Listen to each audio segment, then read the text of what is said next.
Pai nosso que estás nos céus, santificado seja o vosso nome. Venha até nós o vosso reino. Seja feita a tua vontade, assim na terra como é feito nos céus. O nosso pão de cada dia nos dai hoje, e perdoai as nossas ofensas, assim como nós perdoamos a quem nos tem ofendido. Não nos deixeis cair enquanto estivermos em tentação, mas livra-nos de todo mal, pois teu é o reino, o poder e a glória. Ser absoluto, Deus, vida, amor e misericórdia infinitos, manifestando-se eternamente em si mesmo e por si mesmo. Ilumina as nossas consciências, para que possamos conhecer a Ti como a verdade, e purifica os nossos corações, para que nós possamos refletir o Seu amor por Ti mesmo e por todos os seres humanos. Amém. Amém. Essa segunda parte eu não conhecia, não.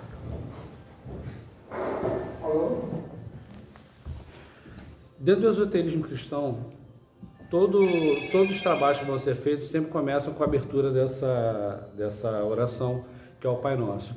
Esse Pai Nosso, ele tem uma chave, na verdade, esotérica, e cada uma dessas sentenças tem um significado místico. São 7 ao todo. E tem uma segunda parte. Essa primeira parte, Jesus, segundo a tradição esotérica, ela foi transmitida, Jesus criou aos 16 anos de idade. A segunda parte, ele criou uma segunda oração, na verdade, aos 30 anos de idade, antes de começar o seu ministério. Quando ele já começou, então, dentro do círculo interno, que era o círculo esotérico dos discípulos dele, não a parte externa, que era o povo conhecia, era utilizar essas duas chaves juntas, dessa forma. E é assim mais ou menos até hoje. Tá? Apenas esclarecendo essa questão dessa oração, como é que ela é feita, qual foi a origem dela. Vamos falar sobre esoterismo cristão, eu vou falar em 4 pontos, como eu estava falando agora com o Frater Benigno. Vou falar sobre a origem dos ensinamentos em si, que cruza com a Fraternidade Rosa Cruz com a Ordem Rosa Cruz. Aliás, todo conhecimento autêntico ele vem dessa mesma fonte, na verdade, nós sabemos disso. Um segundo momento que já é dentro da escola mística de Jesus, depois ele passando, vou falar rapidamente, passando ao longo dos séculos até chegar nos dias de hoje. E como que ele ressurgiu nos dias de hoje, como que ele está sendo passado hoje. E tentar fazer isso de uma forma que a gente possa trocar o mais rápido possível. A origem dele, com relação ao... Ele começou no Egito Antigo, isso é registrado historicamente. O povo egípcio, ele teve uma evolução em que ele saiu de um momento, de um determinado tipo, ponto de evolução para outro. Foi um salto. Não teve um avanço gradual como normalmente acontece. Não foi um processo passo a passo, ao longo de décadas, de séculos, como acontece em qualquer desenvolvimento de qualquer civilização. Ele simplesmente estava em um ponto em que as construções eram feitas com tijolos de barro simples, casas simples, e no momento seguinte já era a construção das pirâmides feita com pedras de sácara de 2, 3, 5 toneladas. Foi um salto de tudo, agronomia, arquitetura, matemática e inclusive espiritual. O que a tradição esotérica diz? Assim como dentro aqui da Ordem Rosa Cruz, outros caminhos espirituais de uma forma geral, os ensinamentos deles são passados como? Oralmente, ao longo das décadas, mas também muito desse conhecimento ele é pego pelos mestres, pelos iniciados mais elevados da fraternidade, eles captam diretamente do plano espiritual, do plano psíquico e trazem para o plano material. Eles visitam os registros acásicos e trazem determinada parte desse conhecimento. Muito do que eu vou falar para vocês aqui foi transmitido por um desses iniciados do esoterismo cristão. Vou falar da história dele também em um determinado momento. Quando teve esse salto, o que aconteceu? De acordo com a tradição esotérica, os mestres da tradição esotérica, ele transmite isso dentro do esoterismo cristão. Foi exatamente o momento em que a Atlântida, ela tinha determinadas colônias em diferentes povos. Em um determinado ponto do Egito, quando já fundou, foi decidido não ser mais uma colônia, mas eles tentaram fazer do Egito Antigo uma segunda Atlântida. Não só de desenvolvimento material, mas também trazer a religião atlântica para dentro da religião, que era uma religião esotérica, para dentro da religião egípcia. Então, como foi isso? Foi nesse momento que teve esse salto de conhecimento no Egito Antigo. E Eles preservaram a essência, que aliás é muito comum dentro da tradição da Fraternidade Branca. Ele preserva aquele grupo ali, o aspecto externo daquela religião, daquele conhecimento, e introduz a essência esotérica dentro dele. O que foi entregue aos egípcios naquela época? Um símbolo que ele surgiu na Lemúria, foi entregue aos Atlantes também, e eles também transmitiram, chamado símbolo da vida. O que era o símbolo da vida? É um conjunto é um desenho, um símbolo, que na verdade ele é um conjunto de vários elementos, e ali é um pantáculo, como é muito usado no martinismo. O que é um pantáculo? É um símbolo que ele congrega todo um conjunto de conhecimento nele em si. Entendeu? Eu vou encontrar ele daqui a pouco e mostro para vocês como ele é hoje em dia. Esse conhecimento, quando que surgiu essa questão, a tradição no nosso mundo, na nossa sociedade, dos reis ter aquela questão de sangue? Foi exatamente mais ou menos nessa época do Egito. Por quê? Porque o início dos faraós está relacionado com esse contato dos Atlantes. Os Atlantes eles tinham essa ideia que nós chamamos hoje de DNA. Então eles já sabiam que dentro do sangue era transmitido determinadas cargas, que era toda a essência do povo. Então todos os faraós, isso era muito necessário, principalmente por causa disso, porque o sangue deles era de origem atlântica. Esse conhecimento também foi passado, esse conjunto da religião atlântica, que era um conjunto, uma religião mística.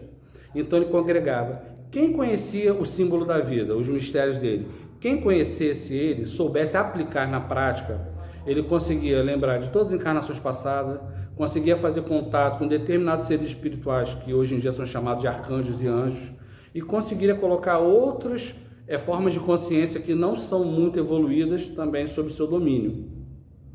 Que o que a Ordem Rosa Cruz hoje em dia chama de formas de pensamento negativo. Ele também conseguiria subjugar. Quem tinha esse conhecimento era o faraó e os hierofantes do Antigo Egito, mas esses hierofantes também não eram todos, eram basicamente aqueles que eram também da família real.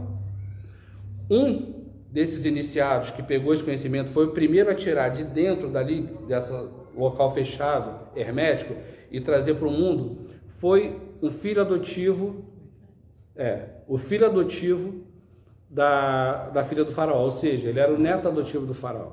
Então ele foi criado como príncipe do Egito. A princípio ele não teria acesso a esse conhecimento, muito avançado. Mas como ele tinha uma aptidão espiritual já era um ser espiritualmente muito avançado, o faraó permitiu que ele tivesse esse conhecimento. A história de Moisés, ela tem aspectos reais junto com alguns aspectos simbólicos dentro dele. Aliás, normalmente a tradição esotérica é passada dessa forma, em todas as escolas, inclusive dentro do rosacrucianismo. Existem aspectos reais e se coloca dentro um aspecto mítico ou simbólico para passar determinados conhecimentos e marcar determinadas passagens. Por exemplo, na história de Moisés é dito que ele, quando ele saiu do Egito, ele matou um egípcio. Né? Mas ele não matou fisicamente no egípcio, aquilo ali é simbólico. Ele matou o egípcio que existia dentro dele para fazer surgir um novo povo, por ordem divina, que ele era enviado da Grande Fraternidade Branca. Então ele ia fazer o quê? Ele ia exatamente transmitir esse conhecimento e dar um impulso a um novo povo que precisava, que tinha um futuro promissor. Como que o Moisés fez isso? Ele pegou esse símbolo, que ele era junto com poucos que conheciam a forma prática de utilizar isso, que é o conhecimento mais avançado que tinha das escolas de mistério da Antiga Atlântida. Ele ele tinha cores, ele retirou esse aspecto de cores, manteve o desenho, e ele tirou os símbolos de hieróglifos egípcios e colocou letras hebraicas. Na história da Cabala, é dito que a árvore cabalística, ela surge no século XIV e no século XV. Mas, como eu falei, isso aí foi passado sendo visto direto dos registros acásicos por um dos iniciados do esoterismo cristão, um dos mestres, na verdade. Então, na verdade, essa origem dele já é mais antiga, e foi ali que deu origem à Cabala. Então, desse símbolo egípcio que tinha origem atlântica, que surgiu essa árvore cabalística. Dando um salto, indo para 1500 anos depois aproximadamente, na época de Akenaton. Akenaton, todo mundo conhece muito bem a história dele aqui, era um faraó místico, e a esposa dele também conhecia esses mistérios. E ele tinha um sobrinho também na família real chamado Coaraton. Coaraton também era um hierofante da religião egípcia e ele tinha acesso ao conhecimento. Então eles faziam uma prática, quem é que já passou do 4º grau vai entender mais ou menos o que eu estou falando. Eles tinham uma prática dentro da religião egípcia chamada Kekal. O que é o Kekal? É o famosas palavras de poder. É um conjunto de palavras, essas palavras são do idioma atlântico, em que você vai entoar ela de forma murmurada, concentrada, com determinado tipo de concentração, ele vai produzir um determinado efeito. Ou um efeito no seu eu interior, no seu aspecto energético, no seu corpo psíquico, ou até mesmo no ambiente, ou nos dois, dependendo do que você queira. Então, os faraós, quando iam fazer o processo de adoração, eles se concentravam no símbolo da vida e utilizavam esse Kekal. Em um determinado momento, quando o faraó Akhenaton estava utilizando, murmurando o Kekal, a esposa dele, Nefertiti, estava junto com ele, e apareceu, ele teve a visão, a princípio, né, na consciência dele, ele entendia que apareceram 2 chamas, uma violeta e uma vermelha, e saíram 2 seres dessa chama com forma humanoide. Quando ele teve a visão, ele desmaiou por um instante. Na verdade, não foi um desmaio, foi um momento de êxtase espiritual. Quando ele despertou, ele foi amparado, quem estava na sala, que era o sobrinho dele, Coraton e Nefertiti. Então, eles ampararam ele. A princípio, no primeiro momento, ele entendeu que ele tinha tido uma visão, naquele momento de concentração. Mas aí o sobrinho dele falou assim, não, nós também vimos. Então, assim, foi uma materialização, não foi isso? Exato. Esse era um dos efeitos que aconteceram. Desse momento que aconteceu o processo dele, que ele mudou o nome dele, não só o nome dele, mas de todo mundo da família dele. Isso aí eu nem sei se na história é contado. Ele mudou o nome dele, a rainha mudou o nome dela e a família dele toda. Coaraton, na verdade, ele chamava Coaramon. Quando aconteceu esse episódio, que ele teve essa epifania, que aconteceu a iluminação de Akhenaton, que ele passou a adotar o nome Akhenaton, que antes era Menófis IV, passou a adotar Akhenaton, o sobrinho dele passou a chamar, ao invés de Coaramon, passou a chamar Coaraton, e a esposa dele também tinha um outro nome, passou a utilizar como Nefertiti. Eu falei a questão do Akhenaton, nessa época do Egito, só para identificar aonde que começa o caminho que vai desembocar dentro da época de Jesus Cristo. Disso ele fez uma cidade, essa cidade toda era devotada à adoração do Deus Sol, eles utilizavam inclusive o símbolo da vida, a família passou a ensinar isso também para outros hierofantes fora da família real que quisessem conhecer o mistério do símbolo da vida e inclusive aberto a classes, aos grupos de escravos. Isso aí era revolucionário na época. Quem eram esses grupos de escravos? Eram remanescentes hebreus que não foram embora do Egito. Eram descendentes dos escravos antigos. E quem que eram esses hebreus remanescentes? Eram aqueles que mais tarde iriam ser chamados de essênios. Então eles adquiriram todo esse conhecimento, eles praticavam também. Com a queda de Akhenaton, antes da queda de Akhenaton, muito antes, num processo de uma espécie de complô, o sobrinho dele, Coraton, foi assassinado. Em 2 horas, eles mataram ele esfaqueado em uma outra cidade e queimaram o corpo dele em um processo de menos de 2 horas, muito rápido. Ao longo do tempo, ele foi definhando o Akhenaton, ele faleceu e acabou. Houve uma ruptura com relação à hereditariedade atlante nesse momento. O sobrinho dele, que recebeu, né, que assumiu o lugar dele, também chegou a 28 anos de idade, fez a passagem, ele morreu, foi assassinado na verdade. E aí quebrou. Coincidentemente ou não, foi nesse momento que gradativamente a civilização atlântica foi tendo um declínio até chegar ao fim dela. O início foi aí, de pouco em pouco. Quando houve o fim, né, a morte de Akhenaton, a cidade que ele construiu também foi toda destruída.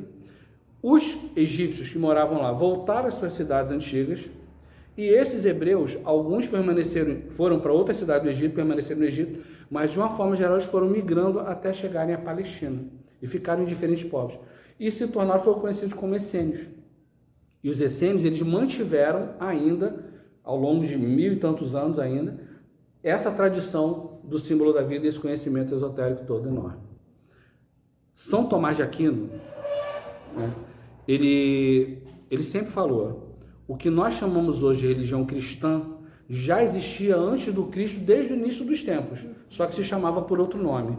Então, tudo isso que eu expliquei para vocês agora, a origem do conhecimento, não a origem do cristianismo, mas a origem do conhecimento esotérico cristão, é corroborando exatamente com isso que ele falou, explicando o que é essa passagenzinha que ele disse. É exatamente isso. Ela vem desde a origem dos tempos. E não só o esoterismo cristão, mas, na verdade, todos os caminhos da grande fraternidade branca, todos os caminhos esotéricos autênticos, eles vêm dessa mesma fonte.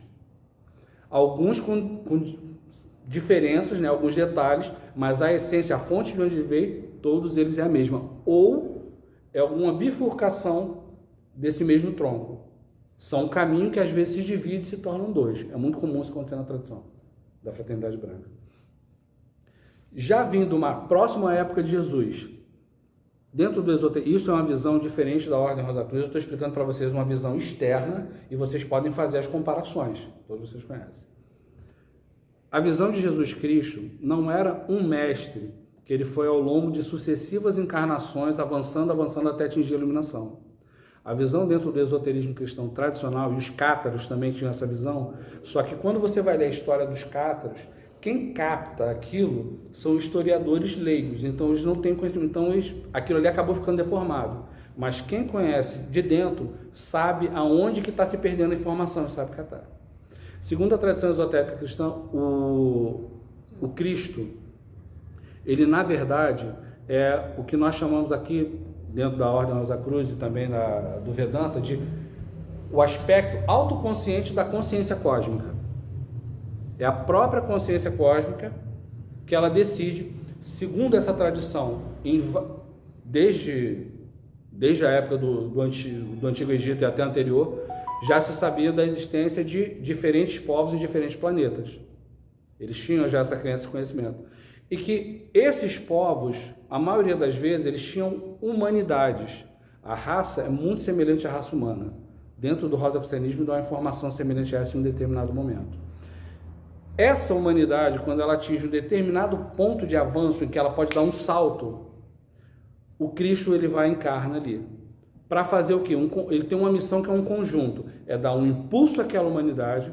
Normalmente ele queima totalmente o karma e ele traz um conjunto de conhecimentos novos para poder possibilitar esse ensinamento. E ele normalmente encarna com um grupo de pessoas em volta para poder dar continuidade a esse processo depois que ele partiu. Isso já aconteceu em outros lugares antes da Terra e vai acontecer em outros depois, mas aqui não vai voltar. Isso é um momento específico que acontece em determinado ponto específico do avanço espiritual daquela humanidade. Então, dentro do esoterismo cristão, a visão dele de Jesus é essa. É um pouco diferente, normalmente, de outras escolas que estão fora. Então, esse personagem bíblico, o próprio Jesus, era só uma personalidade do próprio Cristo. Isso explica, é dessa forma que eles explicam determinadas afirmações como eu sou o caminho, a verdade e a vida. Ele não está falando dele como personalidade, como Jesus. Ele está falando eu como Cristo, como a essência que ilumina todas as pessoas. Ele é o caminho, a verdade e a vida. Já chegando à época de Cristo, os essênios, eles tinham uma estrutura muito parecida com a escola que todos nós conhecemos muito bem, que é exatamente a Ordem Rosa Cruz. A Ordem Rosa Cruz ela é mais parecida com a escola dos essênios do que com a escola propriamente de Cristo. Eu vou traçar alguns paralelos agora. Não vou falar sobre a história de Cristo exatamente, porque senão a gente vai ficar 10 horas aqui. Mas só fazendo os paralelos. Os essênios, eles eram um grupo que eles tinham templos próprios, as pessoas podiam viver em comunidade dentro desses locais, mas também podiam viver fora. E só ir de tempos em tempos aos templos de reunião dele participar de determinados rituais. Esses rituais, eles tinham o de se banhar ritualisticamente, eles utilizavam sempre roupas brancas para participar desses rituais, que era tradição desde a época do Egito Antigo, e eles tinham os hábitos dele, a forma o templo deles, o templo essênio, era praticamente uma réplica dos templos Rosacruzes. Os rituais são muito semelhantes, inclusive eles tinham uma oficial que era uma virgem chamada Columba, dentro dos templos deles. A escola mística de Jesus, apesar dele ser essênio, a escola mística de Jesus, a escola esotérica que ele tinha, ela funcionava de uma forma muito diferente. Para começar, não existiam templos. Muito obrigado, senhora. Não existiam templos. Eles se reuniam normalmente nas casas dos membros da fraternidade de Jesus.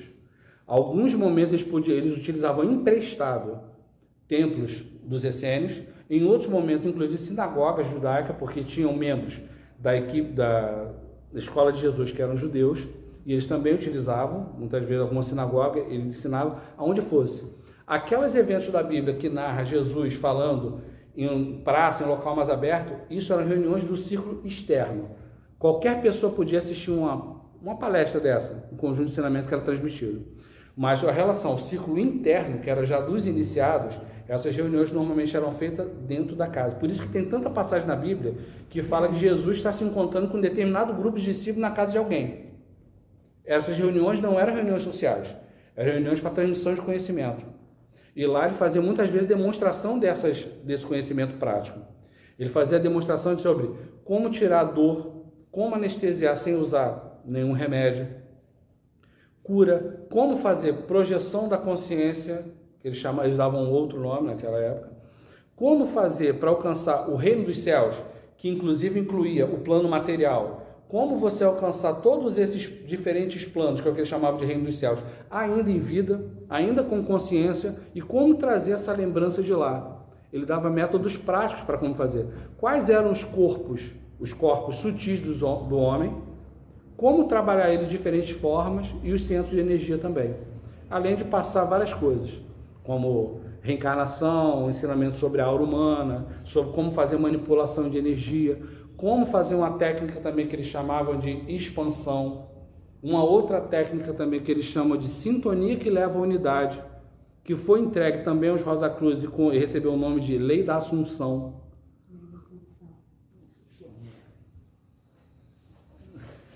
Isso é parte da herança que foi deixada, que eu vou falar daqui a alguns minutos, da herança deixada dentro do rosacrucianismo, por exemplo. Saindo da época de Jesus, um século depois, um dos primeiros padres do deserto, chamado de Orígenes, que era a reencarnação daquele hierofante que eu falei para vocês, Coraton, naquela época ainda, abertamente, o cristianismo ele pregava a reencarnação. Ele pegou esse símbolo da vida, que ele tinha contato com os essênios, e ele transformou o símbolo da vida. Ele fez algo parecido com o que Moisés fez, mas só que ele não só alterou, ele não tirou, ele fez inclusive o contrário, ele acrescentou. O que é que ele fez? Ele tirou determinados hieróglifos, ele colocou símbolos cristãos, porque entendeu que aqueles símbolos tinham a capacidade de botar em conexão mais alta ainda com o símbolo do Egito. Isso era baseado dentro dos ensinamentos que Jesus passou para a escola esotérica dele. Aliás, a escola esotérica de Jesus tinha 3 círculos. Era o círculo externo, que era público, qualquer pessoa podia participar. O círculo interno dos iniciados. E tinha um círculo mais interno, que era o círculo íntimo. Esse eram os iniciados mais avançados da fraternidade, que eram aqueles que iam dar continuidade aos ensinamentos dele. Os artesãos. Exatamente. Mais ou menos isso. Que eram não só os 12, mas também todo um grupo que cada um desses 12 tinha para poder dar continuidade. Eles conseguiam realizar de forma prática o ensinamento de Jesus, materializar, vamos dizer assim. Ele transformou esse símbolo da vida, acrescentou determinados, e ele tirou determinadas coisas, como por exemplo a capacidade de subjugar essas consciências menos elevadas, que na Bíblia é descrita como demônios, que são conjuntos de forma de pensamento negativa. Por quê? Porque ele entendeu que isso era muito malévolo. Agora, voltando um pouquinho no tempo, por que ele fez isso? Por exemplo, Moisés ficou com medo, ele ficou com receio, tendo a capacidade de clarividência desenvolvida, ele achou que ele não ia conseguir conduzir os hebreus até a Terra Santa. E realmente levou 40 anos para chegar lá. E ele ficou com medo real de não conseguir isso. Então ele decidiu pegar um atalho errôneo e perigoso. Ele subjugou uma dessas consciências menos elevadas, um conjunto, na verdade, coletiva, e foi aí, uma das pragas do Egito foi isso, aquela que manda matar todos os primogênitos. Aquilo, na verdade, não foi ordem de um anjo, nem ordem de cima. Foi ele, pela cabeça dele, que decidiu fazer dessa forma, menos elevada. E o que é porque, até porque... influência Então, assim, Deus jamais iria mandar matar um conjunto de... Deus de amor jamais ia mandar matar um monte de primogênitos. E matou, inclusive, conta no esoterismo cristão, que não foi só os filhos dos homens. Todos os animais, inclusive, o primogênito, todos os animais morreram naquele dia. Tem, na Bíblia tá assim também. Tá, nos animais? Tá, Eu não lembrava. animais também. Então, melhor, corrobora. Então, isso não deveria ter sido feito dessa forma.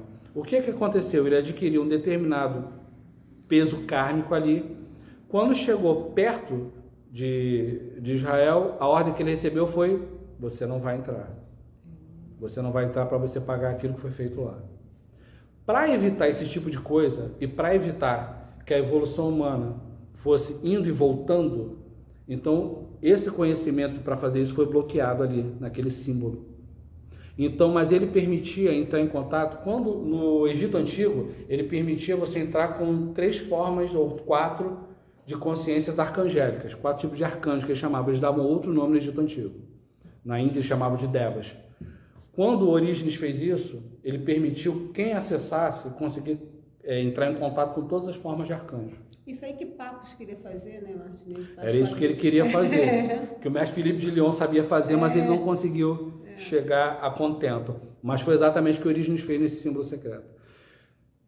Orígenes, por causa dos inimigos que ele tinha dentro da própria igreja, ele foi capturado, foi torturado, quase morreu. Ele só não foi assassinado para não virar mártir. Então, quando ele saiu dali, ele sabia que ele não ia viver muito tempo. O que ele fez? Ele viajou até o Chipre, e no Chipre, naquela época, todos os habitantes do Chipre eram essênios. Ele transmitiu esse novo conhecimento do símbolo da vida. Ele sabia que tinha que deixar lá, porque ele também sabia das próximas etapas que iam acontecer na evolução da humanidade.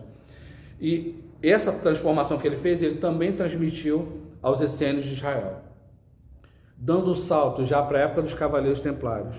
Na época dos Cavaleiros Templários, eles compraram a ilha de Chipre do rei Ricardo Coração de Leão. O Chipre, a gente fala ilha, mas na verdade o Chipre é um país, né? Então eles eram imensamente ricos e compraram simplesmente um país na época dos Templários. E uma das missões dos Templários era ser o banco de informações da tradição esotérica. Então eles pegaram vários tipos de conhecimento para evitar a perseguição, para evitar que muitos caminhos deixassem de existir. Eles guardaram esse conhecimento dentro deles. E eles adquiriram esse conhecimento do símbolo da vida nessa época. Eles receberam diretamente dos essênios que viviam no Chipre, e ainda viveram ainda mais alguns séculos depois, deixaram de existir. Com o final dos Cavaleiros Templários, foi o primeiro momento em que esse símbolo se perdeu. O que aconteceu com o fim da época dos Cavaleiros Templários e dos Cátaros também, numa época relativamente próxima? Eles também tinham esse conhecimento e se perdeu. Esse conhecimento mais elevado, o símbolo em si, ele foi perdido. Os Cavaleiros Templários, o principal, vivia na França, eles foram todos capturados na mesma noite e torturados e executados, mais ou menos no período.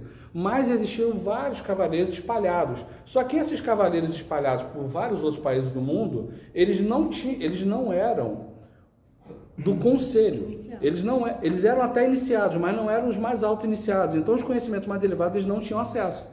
Eles tinham acesso ao conhecimento esotérico, mas não no nível mais alto. Então, o símbolo da vida em si ficou perdido. Mas eles levaram para outras fraternidades vários outros conhecimentos que eles acumularam. Inclusive, parte da história do rosacrucianismo, daquela viagem do Christian Rosenkreuz, na verdade que é alemão, que ele pega de diferentes lugares conhecimento, isso aí já é herança já dos Templários, porque é isso que os Templários fizeram. Eles pegaram a essência do conhecimento do islamismo, pegou um pouquinho de cada pouquinho não, eles pegaram na verdade tudo, de todos os caminhos, na integralidade, o esoterismo do islamismo, o esoterismo cristão direto com os essênios, eles pegaram outra forma do Oriente, né, dos iogues, e vários outros caminhos também, dos druidas. Os druidas ainda faziam os rituais dele na época dos Templários, protegidos pelos Templários, em volta, ainda permaneceram com isso. Quando acabou, então esse conhecimento ficou disperso. O que aconteceu com o esoterismo cristão nessa época? Exatamente, ele ficou fragmentado. Um determinado grupo, determinada fraternidade ficou com um pedaço, outra parte do conhecimento ficou em outra fraternidade, e essa parte mais elevada simplesmente ficou perdida. Uma parte ficou com os Rosacruzes, outros com Templários, outra parte ficou junto com os Martinistas, e assim foi. Cada um com um pedaço maior ou menor dessa fatia, desse bolo, mas ele ficou disperso, fragmentado. 200 anos depois, isso não é Não estou falando da Amorque, tá? Pelo amor de Deus. Agora eu vou falar da Rosa Cruz, onde que ela se começa a interação dela. É com aquilo que daria origem à ideia do rosacrucianismo. E eu estou falando do rosacrucianismo como uma ideia espiritual, não como uma fraternidade, uma organização. Segundo essa tradição esotérica, 2 irmãos, a princípio. Isso tem um fato real que foi incorporado um mito junto dessas figuras. 2 deles, que eram pessoas muito avançadas, eram inclusive templários reencarnados, mestres templários reencarnados, que tinham esse conhecimento mais elevado. Eles tinham comunicação direta com o plano espiritual, com os mestres da fraternidade branca desse plano, do esoterismo cristão especificamente, e eles trouxeram boa parte desse conhecimento para formar aquilo que era o início da Ordem Rosa Cruz, que viria a ser depois a Ordem Rosa Cruz. Esses 2 irmãos não eram irmãos de sangue, tá? Eram irmãos de jornada, espirituais. Um deles foi o que recebeu o nome mítico de Christian Rosenkreuz, e o outro era um irmão que só tinha uma letra só, em um ponto, que ninguém sabe o nome real dele, e nem do Christian Rosenkreuz, que é só um título. Eles trouxeram parte desse conhecimento diretamente do plano espiritual. Só que em um determinado ponto, houve uma divergência dentro da formação da fraternidade, tanto que outros que fizeram a formação, eles se separaram e deram origem a diferentes ramos do rosacrucianismo. Por isso que hoje em dia a gente ainda vê diferentes grupos Rosa Cruz. Se você vê, por exemplo, a Amorque, como a nossa escola aqui, ela tem uma determinada linha, uma determinada forma de passar. Ela é muito conhecimento, tem muito de ciência, tem muito assim, detalhadamente as coisas passadas. Tem outras que você vê que ela já... Tem outra que ela já tem um aspecto mais... Ela parece um pouco mais com religião do que... Ela parece mais uma religião mística. Já tem outro ramo que ele já vê de uma terceira forma. Porque cada um desses que se separa desenvolveu de uma determinada forma. Mas quando houve essa separação para difusão, houve também um corte desse contato superior. Então ficou... Eles pegaram bastante conhecimento, ficou, e tem muito, até os dias de hoje. Tenho conhecimento de outras fraternidades Rosa Cruz, já tive contato e até estudei, mas eu acho que dentro realmente da Amorque, você consegue ver isso de uma forma muito mais nítida, você não vê em nenhuma das outras, de verdade. É a minha opinião pessoal, tá? Só, estou diminuindo ninguém não. Mas, por exemplo, a parte mais mística, ela tem muita origem dos essênios e do esoterismo cristão. Algumas coisas bem definidas, como por exemplo, a prática mística da Assunção. Outra prática que vem do esoterismo cristão é aquela prática de você visualizar cada parte do seu corpo. Relaxamento. Isso. Aí que tá. Aquilo não é um relaxamento só. Aquilo a gente aproveita para fazer relaxamento, mas não é. Se pegar as monografias, a gente vai ver que lá em momento nenhum ele fala assim, isso é um relaxamento. Ele vai falar que você está fazendo o quê? Um despertar psíquico. Um despertar. E é exatamente isso que ele faz. A gente aproveita e relaxa, claro. Tem que relaxar o corpo físico também. Mas quando você se concentra em cada parte do corpo, na época de Jesus chamava de éter. Nós chamamos hoje em dia aqui, mais comumente, de nous. Você ativa nous. O que acontece na nossa prática? Aí eu estou falando como Rosa Cruz especificamente. Quando você começa a fazer exercício, é muito comum. Você começa a fazer ele por um tempo e depois, pela própria cabeça, ninguém manda o iniciado fazer isso, ele abandona esse exercício e ele vai fazer outras coisas. Até porque tem vários exercícios que ele recebe. Esse exercício, ele dá um domínio sobre cura fantástico, apesar de ser aparentemente simples, mas muito grande. Inclusive um domínio que permite você conseguir tirar, anestesiar determinada parte do seu corpo ou não. Isso aí, para quem não pode, por exemplo, tem alergia à anestesia, isso é fantástico, né? Para precisar fazer uma cirurgia ou coisa assim. Só que o que acontece? Isso aí, no primeiro ano, você começa a sentir os efeitos, mas você só vai ter um domínio disso, pelo menos, quando você tiver uma prática ao todo de uns 5 ou 6 anos. É que nem respiração, né? Respiração, ela faz tudo. É o básico. Então, assim, se você, no primeiro ano, você descarta isso, você não vai alcançar aquele domínio total, você só vai sentir os efeitos iniciais. E várias outras práticas também que são heranças que nós recebemos, que tem um contato. Quando aconteceu, então, mais uma vez ficou disperso após esse período de 1500, que era a origem da semente do que viria a se tornar a Rosa Cruz depois.